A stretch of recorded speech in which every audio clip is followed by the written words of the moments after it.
¿Qué tal, hermanos? Buenas tardes, ¿cómo están todos? Espero que todos se encuentren bien en este miércoles. Gracias por estar con nosotros para seguir con nuestro estudio sobre Primera de Timoteo. Bienvenidos a todos. Ya empezamos el mes de septiembre y ya vamos en el estudio número 5, así es que vamos a orar, vamos a darle gracias a Dios y empezamos nuestro estudio de esta tarde, de miércoles. Deseando que todos se encuentren bien y que el Señor esté trayendo bendición a sus vidas. Vamos a orar. Padre, muchas gracias por esta tarde, gracias Señor por esta palabra que nos das, por esta enseñanza, por el libro, esta carta de Primera de Timoteo, Señor, que nos está dejando muchas enseñanzas prácticas sobre la vida de la iglesia, cómo debe de comportarse, cómo debe de ser una iglesia ejemplar, que ha decidido obedecerte en todo. Gracias, Señor, tráenos luz y tráenos sabiduría en esta enseñanza, en esta tarde. En nombre de Jesús. Amén. Amén. Pues gracias, hermanos, a todos los que ya están conectados, los que están viendo el video posteriormente a que salió ahorita originalmente en este miércoles. Vamos a la lección número 5 de nuestro estudio. Vamos a hablar acerca de una iglesia ejemplar que vive en santidad, que vive en humildad. Son dos características muy interesantes que nos presenta el apóstol Pablo en estos siguientes versículos. Estamos ya en el capítulo 2. Vamos a terminar este capítulo de los versículos 8 al 15. Bueno, para entrar en este tema, porque tiene algunos puntos que han sido muy controversiales a lo largo de los años en muchas iglesias, son puntos de vista o mandamientos que pone aquí el apóstol Pablo que han sido de difícil interpretación y que ha dado pie también ciertamente para muchos abusos y para muchas doctrinas y para muchas prácticas, sobre todo muy cerradas, muy limitadas, y pareciera que se le carga la mano a la mujer. Pero vamos a entender qué es lo que Pablo quiere decir a la luz de esta palabra, y por supuesto cada quien pida revelación al Señor y saque sus propias conclusiones. Pero la Biblia lo que quiere decir, eso es lo que dice y es lo que vamos a hablar.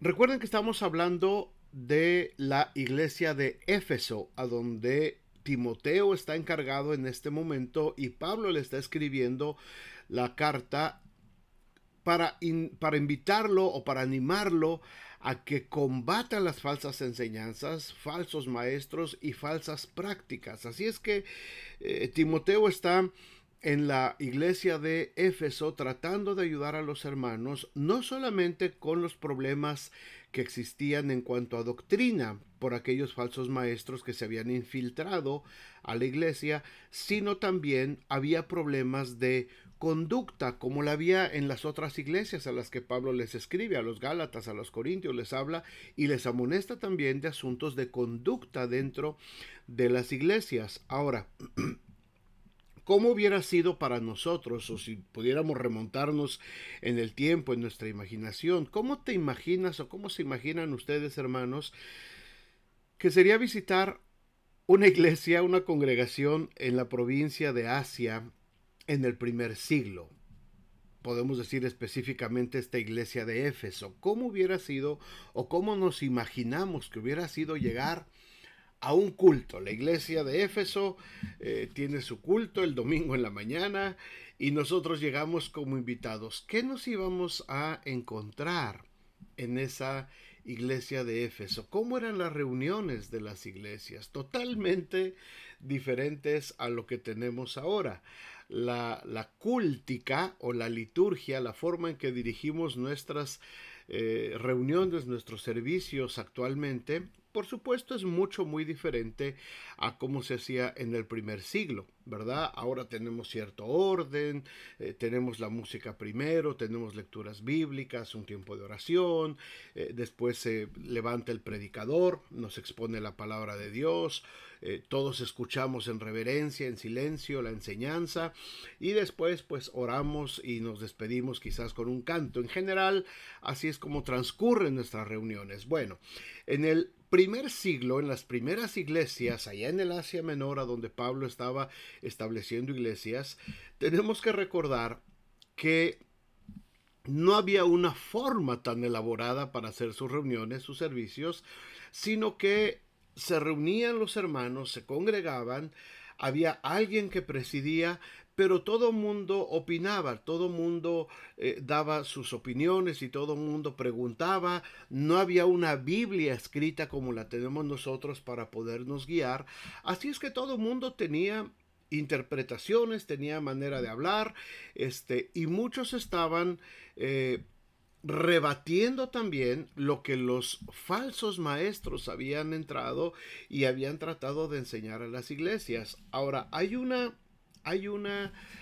característica muy importante, y cuando hablamos de la iglesia de Éfeso, recuerden, hermanos, que muchas de las religiones paganas, la religión romana, la religión griega, todas estas religiones eran muy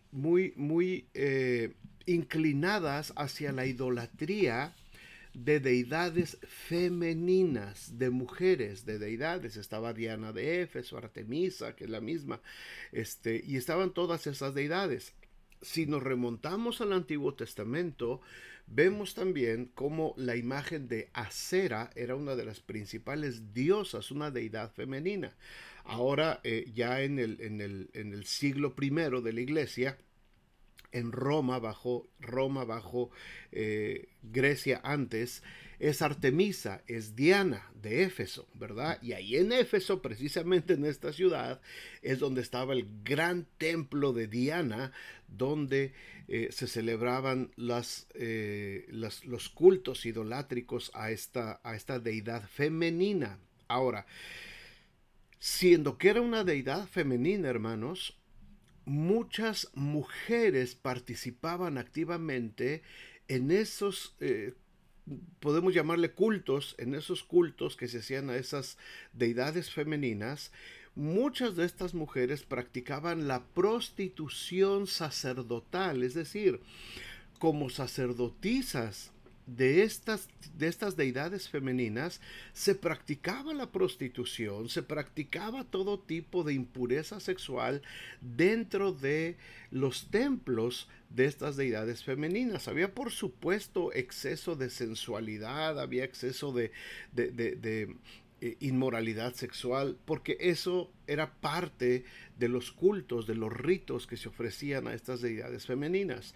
Ahora, muchas de estas mujeres y de estos hombres que participaban en todo ese tipo de eventos son los que ahora están llegando a las iglesias que se están formando en el primer siglo. No es muy diferente a nosotros, porque nosotros ahora en el siglo XXI también, muchas personas, muchas familias vienen, hombres y mujeres, de una cultura totalmente desenfrenada hacia la sensualidad, hacia la presunción, hacia el querer lucirse de más, la ostentación. Mucha de la gente que viene a nuestras iglesias viene de esa cultura, ¿verdad? Que es muy parecido a lo que estaban viviendo allá en Éfeso. Este pasaje que estamos estudiando hoy, según 1 de Timoteo capítulo 2, versículos del 8 al 15, nos hablan acerca de que una iglesia saludable tiene miembros cuyo carácter y comportamiento tienen que manifestar dos cualidades muy importantes: humildad primero y unidad. Humildad y unidad. Unidad quiere decir que todos estamos de acuerdo y todos estamos caminando en el mismo sentido. Cuando alguien dice, ¿y yo por qué tengo que ser igual que todos? ¿Y yo por qué me tengo que sujetar a lo que todos los demás dicen? ¿Y yo por qué tengo...? Ya no hubo ni humildad, ni hubo unidad. Hubo orgullo, soberbia, y hubo exaltación de esa misma persona. Así es que entre los cristianos de Éfeso que estamos estudiando, había, como quizás puede haber en este tiempo en nuestras iglesias, creyentes, hombres o mujeres, que perjudicaban la unidad de la congregación. Había problemas de relaciones entre creyentes, había desorden en las reuniones. Si ustedes se acuerdan también la carta a los Corintios, Pablo también tiene que amonestarlos porque había mucho desorden en las reuniones. Hasta se embriagaban en las reuniones, imagínense ustedes, en el culto. Así es que en este pasaje, hermanos, el apóstol Pablo se dirige primero a la necesidad de los varones. Primero, al que primero amonestes a los varones. Muchas veces cuando vemos estos pasajes, algunas hermanas se molestan y dicen, ¿y por qué solamente hablan de las hermanas, de las mujeres y de cómo debe de ser su conducta? No, no. Primero Pablo le está hablando a los varones y ahorita lo vamos a ver. Y después trata algunos asuntos que tienen que ver también con la conducta y la unidad de las hermanas. Así es que Pablo está exhortando primero en este tema a los varones debido a la función que estaban realizando dentro de la iglesia. Así es que vamos a ver, si tienen sus Biblias, ábranlas por favor ahí en Primera de Timoteo, capítulo 2, versículo 8. Capítulo 2, versículo 8. Dice ahí: quiero pues, dice el apóstol Pablo, que todos los hombres oren en todo lugar, levantando manos santas, sin ira ni contienda. Y aquí vamos a ver detenidamente este versículo, porque antes de empezar a hablar acerca de la conducta y de lo que deben de vivir las hermanas, primero Pablo está hablando aquí acerca de lo que deben de hacer, de lo que se espera que hagan los hombres, y le señala estas dos cosas muy importantes: la ira y la contienda de los hombres, porque eso era parte de lo que estaba perjudicando la vida de la iglesia en Éfeso. Dice Pablo: quiero pues que los hombres oren en todo lugar. Y aquí está la primera condición para los hombres, para los varones específicamente. El varón tiene que ser íntegro.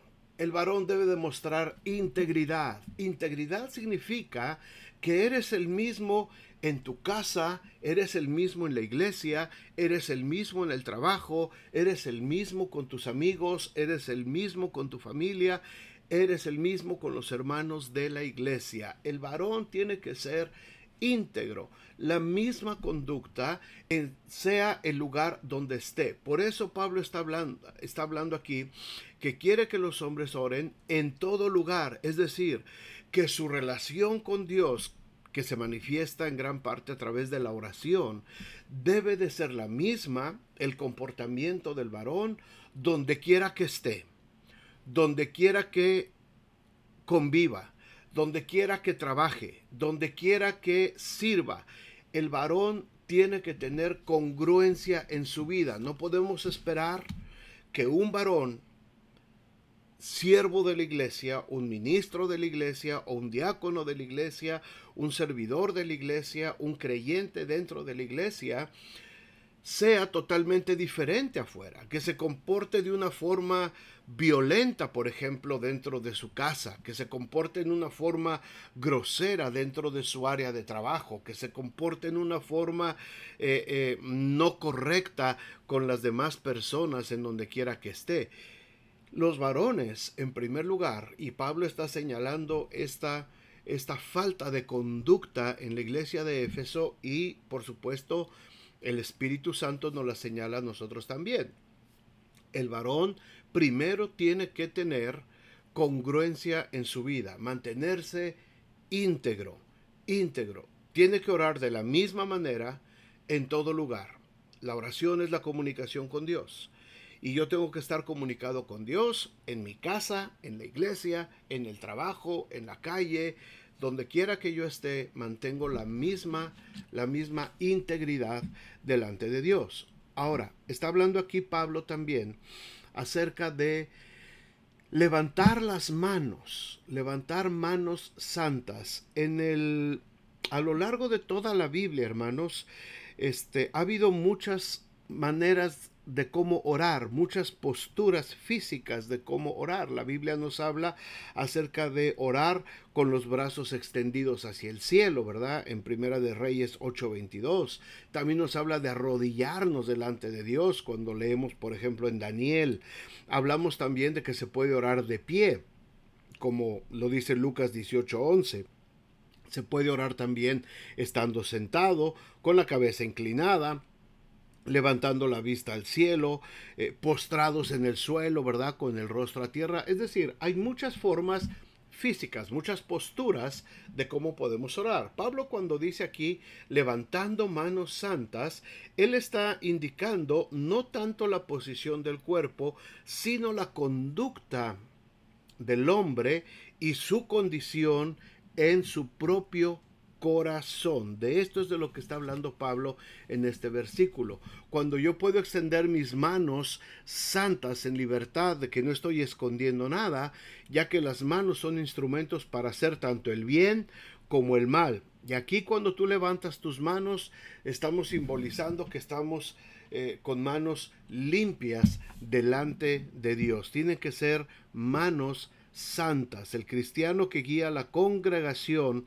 en oración debe de ser un cristiano consagrado y ser obediente a Dios. Así es que cuando se nos da la oportunidad y la responsabilidad, estoy ahorita con los varones, de ponernos delante de la congregación y dirigir a la congregación en oración, dirigir a la congregación en adoración, dirigir a la congregación en la palabra, en la enseñanza, cuando se nos da la oportunidad, el privilegio de dirigir a la congregación, debemos de tener en cuenta que debemos de estar en paz con Dios y debemos de tener una vida íntegra delante de Dios, poder levantar manos santas, manos limpias, que simbolizan una vida irreprensible. Esta es la enseñanza de este versículo. La oración es aceptable solamente cuando el creyente tiene una vida consagrada y limpia delante de Dios. Ahora, aquí Pablo también está mencionando que esta actitud de oración debe de ir acompañada sin ira ni contienda. Esto describe la actitud y la conducta de la relación que el cristiano, el varón del que está hablando aquí, de los hombres, tiene en relación con otras personas. La persona que está constantemente en problemas interpersonales está mostrando un defecto en su carácter y espiritualidad. Hombres que todo el tiempo están discutiendo con otras personas, que todo el tiempo están peleando, que todo el tiempo están enojados. La primera palabra, ira, describe la actitud del corazón, molestia y enojo, ¿verdad? Está hablando aquí de esos hombres enojones, de esos hombres que todo el tiempo están molestos por algo, que no les puedes decir algo, no les puedes señalar algo porque se enojan. Ese tipo de conducta no es aceptable dentro de la iglesia. Ese tipo de conducta es reprobable dentro del trabajo de la iglesia. No podemos tener hombres enojones, que estén con ira en sus corazones, que estén constantemente peleando por todo y que se estén enojando por todo, ¿verdad? Y para el varón, precisamente este es algo que, por eso Pablo lo pone aquí primero a los varones, antes de hablar de las mujeres, habla de los varones, porque este es el talón de Aquiles de los varones. Somos enojones por naturaleza. Muchas veces al varón no nos gusta que nos digan lo que hay que hacer, no nos gusta que nos den instrucciones, no nos gusta que alguien esté encima de nosotros, no nos gusta que haya autoridad sobre nosotros. Y por eso era la situación que Pablo veía en Éfeso y está reprendiendo primero a los hombres. Los hombres tienen que orar con integridad, con una vida limpia delante de Dios, sin ira en sus corazones, es decir, sin enojo, sin molestia. La segunda palabra, contienda, señala que la persona tiene constantemente pleito con otras personas, ¿verdad? No podemos pretender servir a la congregación, no podemos pretender orar en la congregación, servir en la congregación, enseñar en la congregación, si nuestros corazones están llenos de ira y están llenos de contienda, si estamos constantemente peleando, discutiendo con otras personas? Esto es una condición muy importante que pone Pablo. Ahora, al estar hablando de vivir en santidad y humildad como iglesia, hermanos, este es el primer parámetro. Y el primer parámetro se lo dispara Pablo directamente a los hombres. Quiero pues que los hombres oren en todo lugar, levantando manos santas, sin ira ni contienda. Este versículo 8, por supuesto, para las hermanas también aplica. Debe de hacernos examinar nuestra vida. El privilegio de orar es grande, especialmente cuando se hacen los servicios de la iglesia y la persona guía a toda la congregación en su devoción, en su petición a Dios, y de esta manera tenemos que estar calificados con una vida íntegra para poder entrar en la presencia de Dios. Hay varios pasajes acerca del comportamiento también de las mujeres en la iglesia de Éfeso. Por ejemplo, se habla de su conducta, de que van a honrar al Señor, de que su corazón puede honrar al Señor. Y probablemente muchos falsos maestros estaban influyendo en la conducta de las hermanas también. Los hombres discutían, los hombres peleaban, y muchas veces esas discusiones doctrinales, teológicas, terminaban en verdaderos pleitos. Se enojaban y empezaban a gritarse y se molestaban, ¿verdad? A las mujeres también les da Pablo amonestaciones para que aprendan a comportarse. Probablemente muchas hermanas estaban siendo influidas por esos falsos maestros y estaban fomentando un espíritu de soberbia, de independencia o de rebeldía. Era necesario que Pablo hablara de estas conductas y de esas actitudes que tenían algunas mujeres, ¿verdad? Y así como en los versículos anteriores, Pablo enfoca especialmente la conducta dentro de la iglesia, dentro de los cultos, de las reuniones que tenía la iglesia. Así es que vamos a ver ahora qué es lo que Pablo está hablándole a las hermanas. A las hermanas. Dijimos que para los hombres está hablando acerca de la ira y la contienda. Para las hermanas, dice los versículos 9 y 10, habla acerca de la prudencia que debe de existir en la vida de las hermanas cristianas. Vamos a ver, versículo 9 dice, asimismo que las mujeres se atavíen de ropa decorosa, con pudor y modestia, no con peinado ostentoso, ni oro, ni perlas, ni vestidos costosos, sino con buenas obras, como corresponde a mujeres que profesan la piedad. Hermanos, aquí Pablo está enfatizando básicamente los valores positivos de la mujer. Ropa decorosa, con pudor y modestia y piedad. De eso está hablando aquí Pablo. El apóstol Pedro también, si ustedes se acuerdan, señaló algunas de estas actitudes del corazón de la mujer cristiana, que la belleza de la mujer cristiana es el incorruptible ornato de un espíritu afable y apacible que es de grande estima delante de Dios. Así es que cuando aquí Pablo habla de que las mujeres se atavíen de una manera decorosa, ataviarse y decoroso provienen de la misma raíz de la palabra, que significa ordenarse o arreglarse, y asume que la mujer ha de velar por su aspecto personal. Sin embargo, el arreglo de la creyente tendrá características especiales. La frase ropa decorosa se refiere a ropa bien ordenada y de buen gusto. Pudor, por otro lado, significa discreción, el tener cuidado de no traspasar los límites de la reserva y la decencia femeninas. Como les decía, hermanos, es un tema que ha sido muy controversial toda la historia de la iglesia y en los últimos años todavía más. mucho se habla acerca de la libertad que tenemos en Cristo, por supuesto. Pero dice la Biblia también que no debemos de tomar la libertad como ocasión para la carne.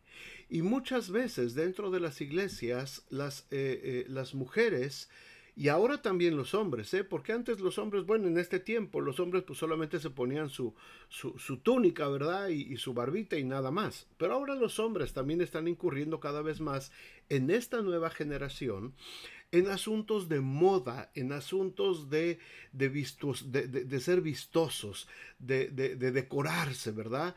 Varones que ahora los vemos de moda, ¿verdad? Con cierto tipo de ropa, zapatos, aretes inclusive. Hay hombres que ya se empiezan a poner poco de maquillaje, los tatuajes, todo lo que tiene que ver, hermanos, con ese tipo de cosas.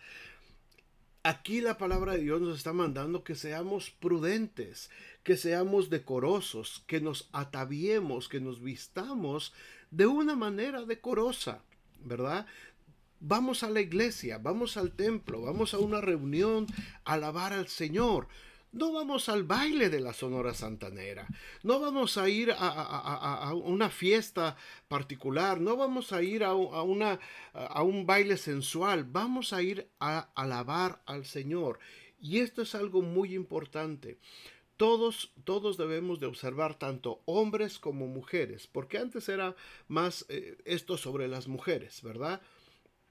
Y se ponían inclusive reglamentos, hermanos. Yo estuve en iglesias donde inclusive había un guardarropa, había faldas ahí para que las mujeres que llegaban a la reunión a veces con pantalón, porque a lo mejor venían del trabajo o algo, las hermanas sugieres las invitaban a que fueran al guardarropa y que buscaran una falda y que se pusieran una falda para poder estar en la reunión. No estamos hablando de ese tipo de exageraciones, no estamos hablando de ese tipo de legalismos, porque esto se convirtió en un legalismo excesivo y le puso un yugo a la mujer principalmente, porque nos olvidamos del versículo 8, nos olvidamos de lo que Dios le está demandando a los hombres, ¿verdad? Y el hombre podía venir con sus iras y contiendas y demás y nadie le decía nada. Ah, pero si la mujer venía con un pantalón, entonces todo el mundo se le iba encima. No se trata de eso, se trata de hacer uso de nuestra conciencia, de nuestra libertad en Cristo, entender que si voy a la iglesia, que si voy a adorar al Señor, no quiero ser un motivo de distracción, no quiero ser un motivo de pecado también para otros hermanos o hermanas, no puedo ser motivo de distracción también para la iglesia. Cuando llegaban mujeres a veces a las iglesias, vestidas como si fueran, les digo, a un baile sensual, ¿verdad? Vestidas así de una manera muy llamativa. Por supuesto que causaba distracción. La hermana decía, yo me he visto así porque yo me he visto para mi marido, ¿eh? Pues así estoy normal, yo me siento bien. Está bien que tú te sientas bien y que a tu marido le guste que te vistas así.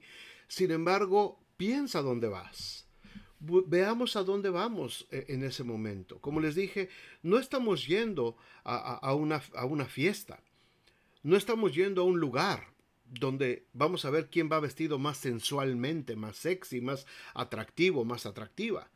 Vamos a un lugar donde se va a invocar el nombre del Señor, donde vamos a alabar al Señor. Y eso nos tiene que mover a vestirnos, como dice aquí el apóstol Pablo, de manera decorosa, vestirnos de una manera decorosa, sin que provoque esto a los hermanos y a las hermanas. Ahora, aquí está hablándole Pablo a Timoteo, diciéndole acerca de las mujeres, pero como les digo, hermanos, ahora, tanto hombres como mujeres estamos en la misma condición, porque ahora hay hombres también que se quieren vestir de una manera sensual, ¿verdad? Les llaman ahora los metrosexuales en esta generación. Y hay hombres que les gusta exhibir sus cuerpos y se visten muy ajustadamente y pantalones súper apretados. Tampoco se trata de eso, hermanos. No es un desfile de modas la reunión de la iglesia. No es saber quién va más, quién llama más la atención, quién nota más la marca de la ropa, ¿verdad? La marca de las bolsas de las hermanas, de los zapatos. No se trata de eso, y tenemos que tener mucho cuidado con nuestros jovencitos, con nuestros niños. No los podemos meter en ese mismo cartón. A mí me encanta cuando veo que mis jovencitos de la iglesia llegan con su camisa, algunos inclusive llegan con corbata, ¿verdad? No se las exigimos ni les decimos que vayan así, pero se ve bien cuando los jovencitos de la iglesia van bien presentados, van bien vestidos, porque saben a dónde van. Y esto es algo que se está perdiendo ahora en las iglesias y no tiene que ver con legalismo, hermanos. No tiene que ver con legalismos, porque ahora en nombre de esa libertad, como les decía yo, es que ya somos libres en Cristo y estos son legalismos y ahora nuestra iglesia es muy moderna. Y en ese moderno se sube el pastor a predicar con zapatos de mezclilla, todos rasgados, todo mostrando tatuajes, todo lleno de piercing, de aretes por acá, por allá, en las narices, en la boca, gente hablando así. Venimos a invocar el nombre del Señor, hermanos. Y ciertamente el Señor no se fija en nuestro atavío. Ciertamente el Señor no está juzgando nuestro atavío sino nuestro corazón. Pero nuestro atavío refleja mucho de lo que hay dentro de nuestros corazones. La forma en cómo nos presentamos al culto refleja mucho de lo que hay dentro de nuestros corazones. Así es que tenemos que tener mucho cuidado con esto. Cuando Pablo habla aquí de modestia, de vestirnos con modestia, describe el dominio interno que tenemos de nosotros mismos. A lo mejor estás deseosa o deseoso de exhibir que ahora ya tienes un cuerpo de modelo. Refrena tu instinto. Este no es el lugar. La iglesia no es el lugar. El templo no es el lugar. Cuando venimos a invocar el nombre de Dios, no es el lugar para venir a exhibir lo que estás haciendo con tu cuerpo o lo que estás comprando excesivamente de ropa. Tenemos que tener control de las emociones, de los anhelos y el uso del buen juicio en el vestido y adorno. La modestia se manifiesta en la manera de vestir, porque ella evitará llamar la atención a nosotros mismos, a nuestros cuerpos, y el uso de lo que es provocativo. El versículo 9, cuando Pablo está diciendo esto, está tratando del aspecto negativo y dice, no con, es decir, no te vistas con, vamos a verlo nuevamente, versículo 9, que no se vistan con, las mujeres se atavíen de ropa decorosa con pudor y modestia, y dice, no con peinado ostentoso, ni oro, ni perlas, ni vestidos costosos. Esto era muy frecuente. Y cuando alguien llega de esa manera a las reuniones, haciendo alarde de lo que tiene, exhibiendo la riqueza que ahora posee, tenemos que pensar, por eso estamos hablando, el tema es vivir en santidad y humildad. Y la santidad no tiene que ver con cómo te vistes, sino cómo actúas. La santidad no tiene que ver con tu apariencia externa, sino con tu apariencia interna. Pero tu apariencia interna se va a reflejar también en tu apariencia externa. Y hay mucha gente que viene haciendo alarde, ostentación de lo que tiene, siendo que en la iglesia a lo mejor viene gente más sencilla, más humilde, que con trabajos está llegando al fin de semana, que con trabajos a lo mejor está pudiendo tener algo en su casa, que con mucho trabajo pudo lograr comprar algo de ropa sencilla, y llega el otro con perlas, dice aquí Pablo, ¿verdad? Con perlas, vestidos costosos, cubiertos de oro, llegaban, y la gente más sencilla la hacían sentir mal por esa situación. Debemos de evitar totalmente, hermanos, ese tipo de actitudes. En la sociedad de los efesios, dice aquí nuestro estudio, los peinados ostentosos y el adorno de joyas señalaban la posición social de la mujer. Las mujeres competían las unas con las otras. Estamos hablando del siglo primero. Siglo XXI sigue siendo lo mismo. A las mujeres les encanta competir unas contra otras. Eso es algo que lo traen ya en el ADN. Perdón, hermanas, no estoy siendo rudo ni quiero ser ofensivo con esto, pero es una conducta humana, carnal, que sigue prevaleciendo hasta el día de hoy. Y que si le estamos mencionando, si se las estoy diciendo con respeto, con amor, es para que aprendamos todos a someternos a lo que dice la palabra de Dios, no a un legalismo, no a un trauma de hombres o de varones, no, porque a los hombres ya nos cayó primero. Ya se nos amonestó primero. Así es que Pablo enseña que el atractivo de la mujer cristiana debe de proveer primeramente de las cualidades internas que se desarrollan por medio del Espíritu Santo. La hermana cristiana madura se dedica a cultivar las cualidades internas que se manifiestan en su relación con otras personas, en sus buenas obras de amor. Su aspecto externo debe reflejar modestia, piedad y prudencia, que vienen directamente, por supuesto, del corazón. Eso es lo que se genera en el corazón. La siguiente cosa que pone aquí Pablo es en los versículos 11 y 12, habla acerca también de la humildad de la mujer. Aquí lo habla, por supuesto, de la mujer cristiana, pero como yo les decía, no solamente es de la mujer, sino también en muchas ocasiones tiene que ser esto observado por el varón. Pero hablando de la humildad de la mujer cristiana, la mujer aprenda en silencio con toda sujeción, dice Pablo, porque no permito a la mujer enseñar ni ejercer dominio sobre el hombre, sino estar en silencio. La mujer aprende en silencio con toda sujeción, porque no permito a la mujer enseñar ni ejercer dominio sobre el hombre, sino estar en silencio. Tranquilas, hermanas, antes de que digan algo, déjenme explicarles un poquito acerca de esto. Los versículos 11 y 12 nos están ayudando a entender un problema que había surgido en la iglesia de Éfeso. Pablo manda dos cosas aquí: tranquilidad y sujeción. Después explica: no permito a la mujer enseñar ni ejercer dominio sobre el hombre. Esta cláusula ha causado mucha controversia porque pone algunas limitaciones a la participación de la mujer dentro de la congregación. Pero vamos a explicar lo que les dije yo al principio.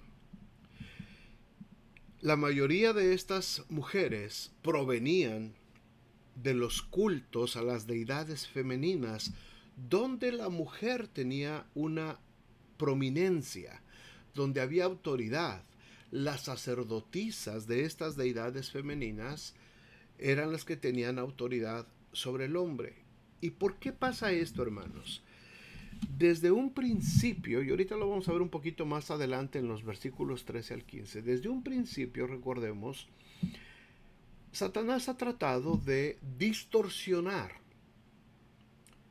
lo que Dios creó en un principio. Ha tratado de distorsionar el orden puesto por Dios desde un principio. Dios había puesto al hombre primero para poder tener autoridad. Y las mujeres de Éfeso, de esta iglesia, ellas estaban empezando a querer tener más autoridad que los varones, porque esa era la costumbre que traían de las iglesias idolátricas de las que ellas provenían. Así es que cuando estas mujeres querían empezar a rebatir dentro de la reunión, se hacía un desorden dentro de la reunión. Eran mujeres que querían imponer sus puntos de vista con soberbia, sin importar si estaban sus maridos o no. Ellas querían imponer ahí sus puntos de vista. Así es que estas mujeres no guardaban tranquilidad en las reuniones. Había desorden. Estaba alguien dando una enseñanza, estaba alguien tratando de explicar lo que las cartas de Pablo hablaban, o que los evangelios estaban empezando a hablarse, y muchas mujeres no guardaban tranquilidad en las reuniones, sino que interrumpían al maestro con actitudes incrédulas y de rebeldía, en vez de estar en la reunión para aprender con humildad. Muchas de ellas cuestionaban la enseñanza de los líderes varones. En Primera de Corintios también se nos habla de una situación muy parecida que sucedía ahí. Así es que Pablo escribe que no permitía que ellas enseñaran porque de alguna manera ellas querían hacerlo, pero rebatiendo la enseñanza de los hombres o pidiendo la oportunidad de exponer sus propios puntos de vista. Muchas de estas mujeres llegaban totalmente vestidas también de un aspecto muy lamentable y pues así querían pararse a enseñar. Y Pablo está hablando acerca de esto. Él establece que tienen que respetar el orden establecido. Los maestros son los que van a impartir la enseñanza y los demás estamos aprendiendo en silencio. No puede haber oportunidad de estar rebatiendo lo que se está diciendo. Cuando una persona ejerce autoridad sobre los miembros por medio de la exposición y aplicación de la palabra santa, Pablo afirma que el papel de autoridad le pertenece a los varones, como lo vamos a ver la próxima semana a partir del capítulo 3, cuando se habla de los obispos y de los pastores. Ahora, escuchen bien, no está declarando que todo hombre tiene autoridad sobre todas las mujeres. Los que enseñan la palabra de Dios en la iglesia son principalmente varones que la congregación ha reconocido como ancianos y pastores, porque han pasado por un proceso de instrucción bíblica, de instrucción de cómo poder enseñar la palabra de Dios, cosa que les era prohibido a las mujeres del primer siglo.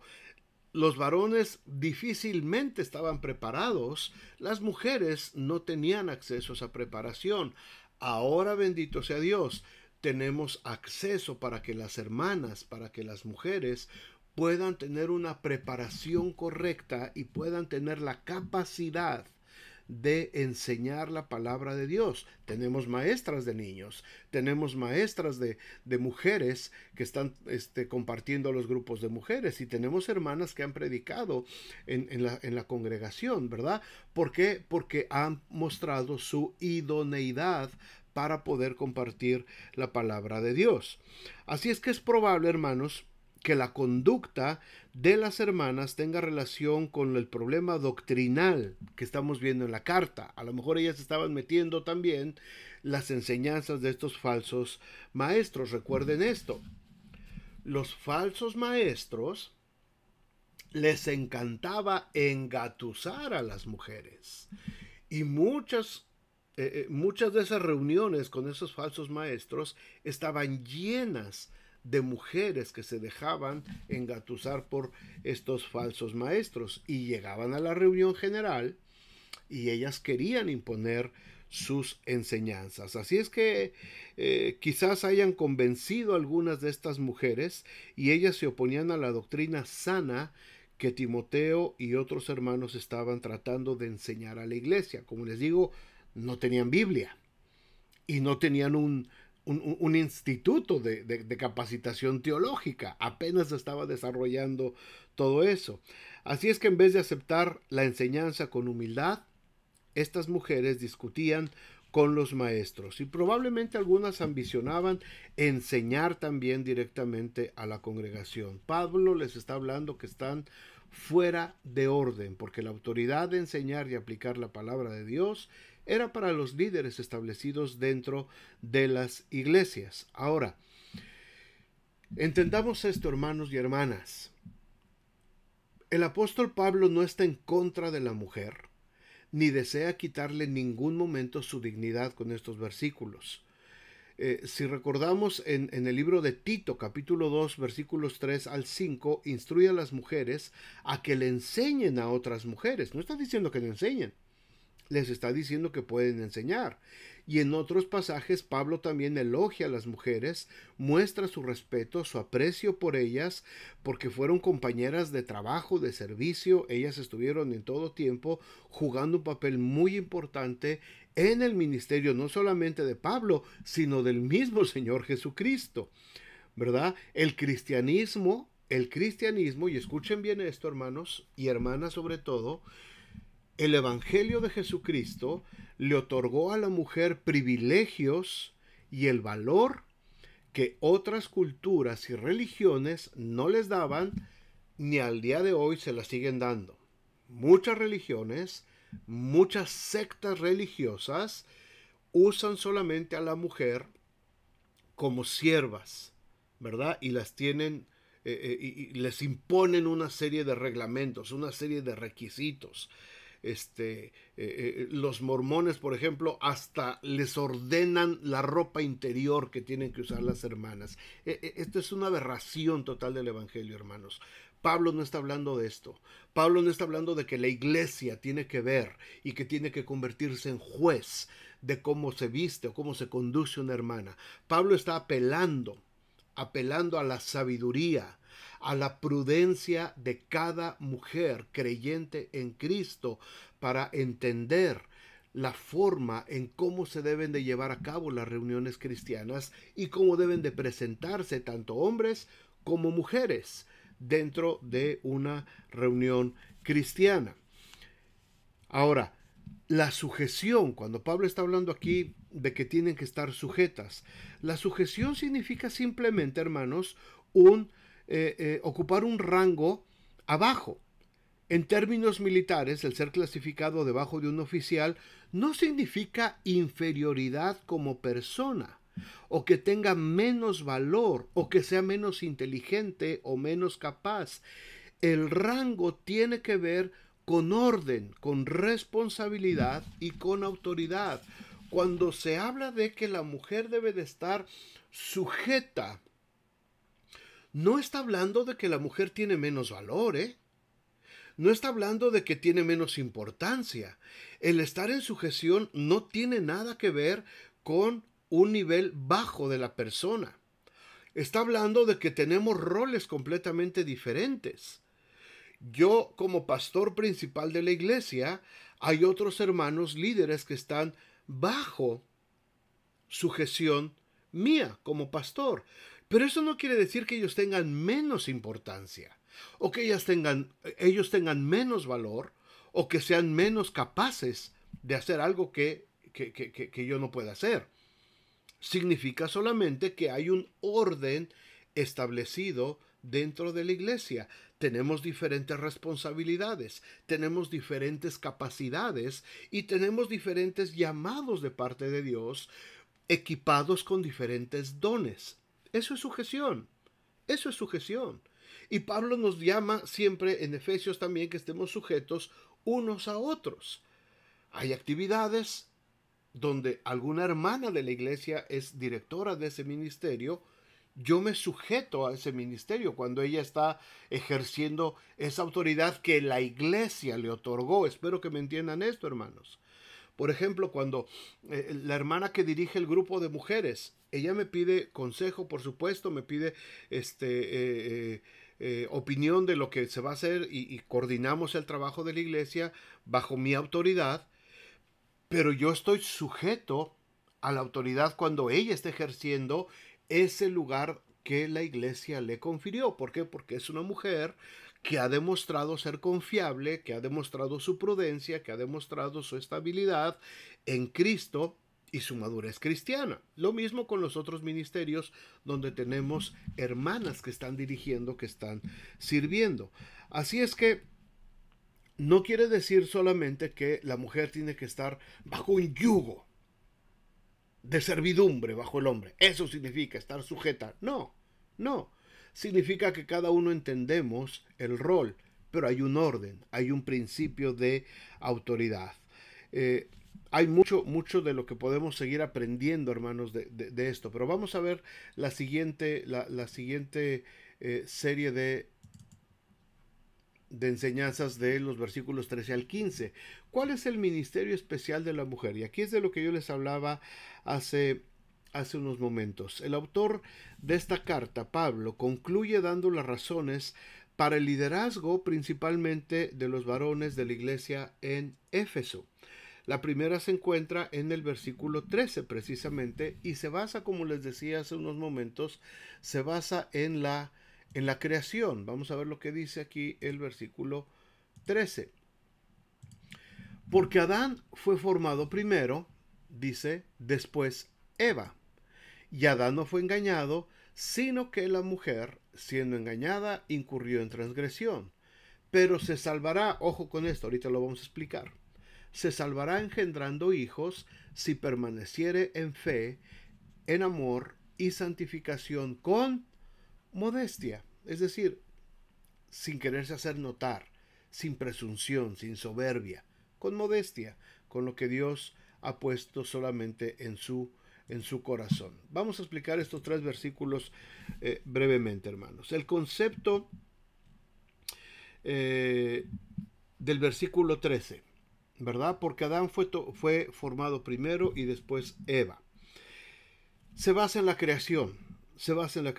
El hombre fue creado primero del polvo de la tierra. Este argumento podría significar solamente que el orden cronológico de la creación indica el orden de responsabilidad y liderazgo. Primero fue creado el hombre y después fue creada la mujer. Pero también el argumento podría incluir el hecho de que la mujer fue creada después de él para venir a ser la ayuda idónea para el hombre, es decir, para venir a ser el complemento del hombre. Espero que se entienda esto, hermanos. No está hablando aquí de machismo. Es que el hombre fue creado primero y por eso tiene autoridad sobre la mujer. No. Está hablando solamente del orden de la creación y del rol que Dios les dio tanto al hombre en su responsabilidad como líder espiritual y a la mujer como ayuda complementaria para el trabajo, la responsabilidad del hombre. Este concepto, hermanos, de la ayuda idónea enseña que una función de la mujer es precisamente completar, ser un complemento de lo que es el varón. Es importante notar que no por eso el hombre es superior, sino que estábamos incompletos los varones. No quiere decir que somos superior a la mujer. Quiere decir que sin la mujer estamos incompletos. No habla aquí, y esto no tiene que ver nada con machismo, ni con lo que las religiones del mundo han tratado de hacer al hombre más arriba y a la mujer meterla debajo de él, sobajándolo de una manera humillante. No tiene que ver con eso. El Señor reprenda ese espíritu que muchas veces se ha querido infiltrar dentro de las iglesias. El hombre sencillamente estaba incompleto hasta que Dios formó de una parte de él mismo a la mujer para que fuera su ayuda idónea. El versículo 14 contiene otro argumento que también se remonta al libro de Génesis. Adán fue engañado. Adán no fue engañado, sino que la mujer, siendo engañada, incurrió en transgresión. Sí, pero los dos son los que pecaron. El hombre como líder espiritual, el hombre como sacerdote que Dios había establecido, tenía la obligación de resistir a esa tentación a la que su mujer lo estaba tratando de engañar, y no lo hizo. Así es que no es responsabilidad solamente de la mujer, porque aquí es donde entra también la responsabilidad del hombre como sacerdote de la casa. El hombre, y esto no lo podemos discutir, el hombre tiene una responsabilidad como líder espiritual de su casa, y esto lo hemos hablado muchas veces, y muchas veces la mujer tiene que tomar esa responsabilidad, porque el hombre en su laxitud, en su no querer hacerlo, le es más cómodo dejar que la mujer tome el rol del liderazgo espiritual. Pero Dios lo estableció desde el principio. Dice, Adán no fue engañado, sino la mujer. Sí, pero Adán tenía la obligación de haber detenido ese engaño. Adán, por la autoridad que le había sido dada, tenía la obligación de haber detenido ese daño y no lo hizo. consintió porque le faltó autoridad. Y el día de hoy, hermanos, el día de hoy seguimos viendo esa misma falta de actitud de responsabilidad de los varones dentro de la iglesia. Así es que este versículo no es para atacar a las mujeres, tampoco es para atacar a los hombres, es para que entendamos como cristianos que tanto el hombre como la mujer tenemos una responsabilidad compartida, porque Dios nos formó a los dos como complementos y los dos tenemos una responsabilidad compartida para que el Evangelio de Jesucristo sea predicado y no sea blasfemado por los hombres, por medio de la conducta del varón o por medio de la conducta de la mujer. Tiene que ver con los dos extremos. Y dice el versículo 15, pero se salvará, hablando de la mujer, engendrando hijos si permaneciere en fe, amor y santificación con modestia. Ahora, este término se salvará también ha sido muy mal entendido y religiones y sectas lo han entendido como que la mujer tiene que estar aventando hijos para ver si se llega a salvar y puede tener vida eterna. No, la vida eterna es por gracia sois salvos y esto no de vosotros, pues es don de Dios. Y la salvación viene por gracia, no por engendrar hijos. No está hablando de salvarse para la vida eterna. No se refiere a la salvación eterna. Significa que la mujer se va a sentir realizada. La mujer se puede realizar si juega un papel de maestra, de autoridad en la congregación, ¿verdad? Ese es su papel, asumiendo que la mayoría de las cristianas se casan, que tienen a sus hijos, se pueden realizar plenamente edificando a su familia, a la iglesia, al criar a sus hijos en los caminos del Señor. Hermanas que no se casaron, que no tienen hijos, ok, están trabajando dentro de la iglesia y están ayudando también a que los niños, a que los adolescentes, a que los mismos varones puedan seguir dentro de los caminos de Dios. Se salvará engendrando hijos. Tiene que hablar, esto habla, hermanos, de la realización del ministerio de la mujer. Dios le dio a la mujer el privilegio de ser madres, de engendrar vida. No se lo dio al hombre, se lo dio a la mujer. Y la mujer recibe esa bendición para seguir engendrando hijos. No como la sociedad en este tiempo lo está queriendo hacer ver, hermanos, como una maldición, como un castigo, como que, ¿y por qué yo tengo que ser la que trae hijos? ¿Y por qué yo? Lo está queriendo hacer ver esta nueva generación como una maldición. Pero para la palabra de Dios, hermanos, es una bendición. Es una bendición el poder tener hijos, es una bendición el poder criar a sus hijos y a lo largo de toda la historia, esto lo hemos visto, esto no tiene nada de oculto ni nada de ciencia. Las que corren con la educación de los hijos son mayormente las mujeres, no somos los varones. Los varones aportamos, apoyamos, ayudamos, hacemos lo que podemos. Pero ustedes vean en sus hogares, ¿quiénes son las que invierten más tiempo en la educación de los hijos desde que están en la cuna? ¿Quiénes invierten más tiempo en la educación cuando están en la escuela? ¿Quiénes son los que ayudan más a los hijos en las tareas? ¿Es la mujer o es el hombre? En algunos casos, por supuesto, es el hombre. Pero yo creo que la gran mayoría de los hogares son las mujeres. Es la mujer. Es la que está teniendo hijos. Es la que está engendrando, no solamente engendrando, sino que está formando, creciendo, ayudando a que la nueva generación pueda desarrollarse.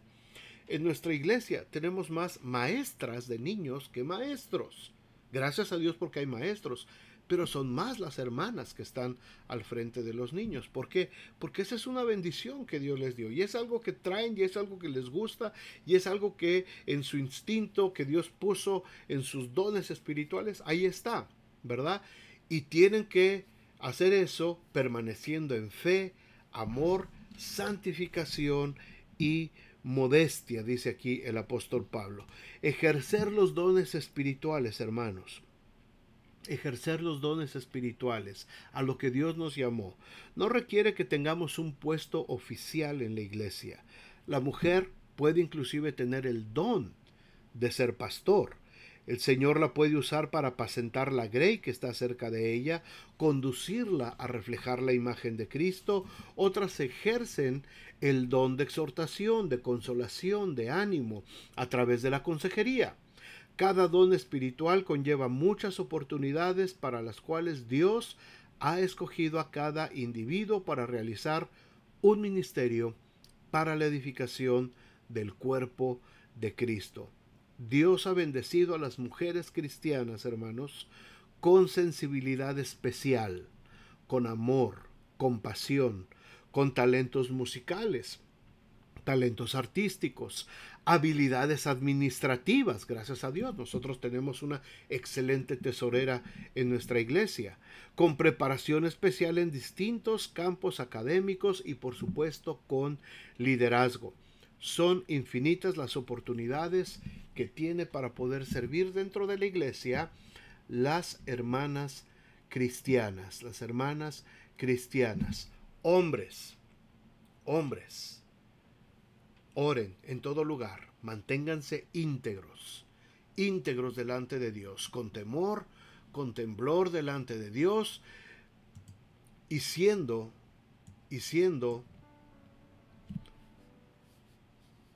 sin iras, sin contiendas, como a veces es el hombre, enojón, contencioso. No, sin iras ni contiendas. Hermanas, busquen la modestia, atavíense con esos dones espirituales que el Señor les ha dado. Hombres y mujeres, cuidemos nuestra apariencia. No vamos a la iglesia a lucirnos. No vamos a la reunión de nuestras iglesias a exhibir lo que tenemos de ropajes, de vestuarios, de adornos, de oro, de joyas. No vamos a la iglesia a exhibir nuestros cuerpos atléticos.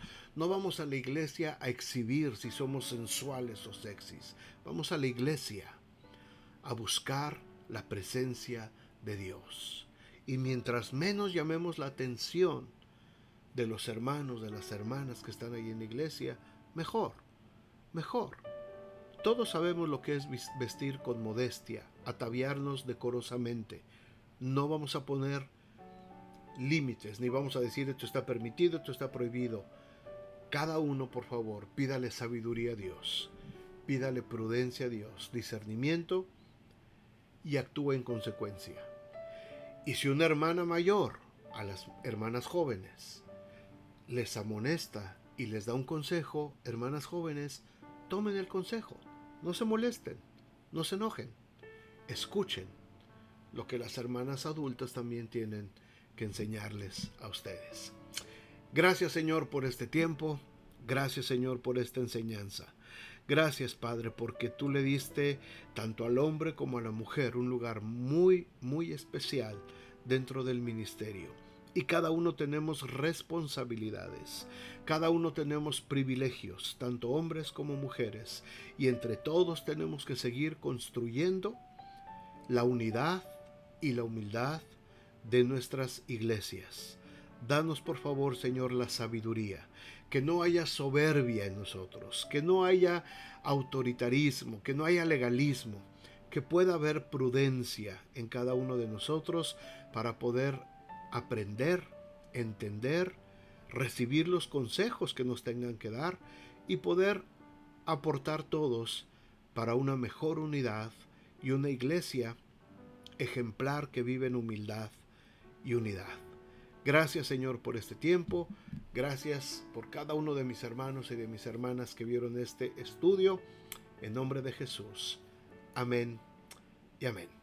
Gracias, hermanos, a todos. Muchas gracias. Que el Señor los bendiga. Nos vemos el domingo en la reunión general a las 11 de la mañana en nuestra iglesia. Gracias. Que el Señor esté con cada uno de ustedes. Amén.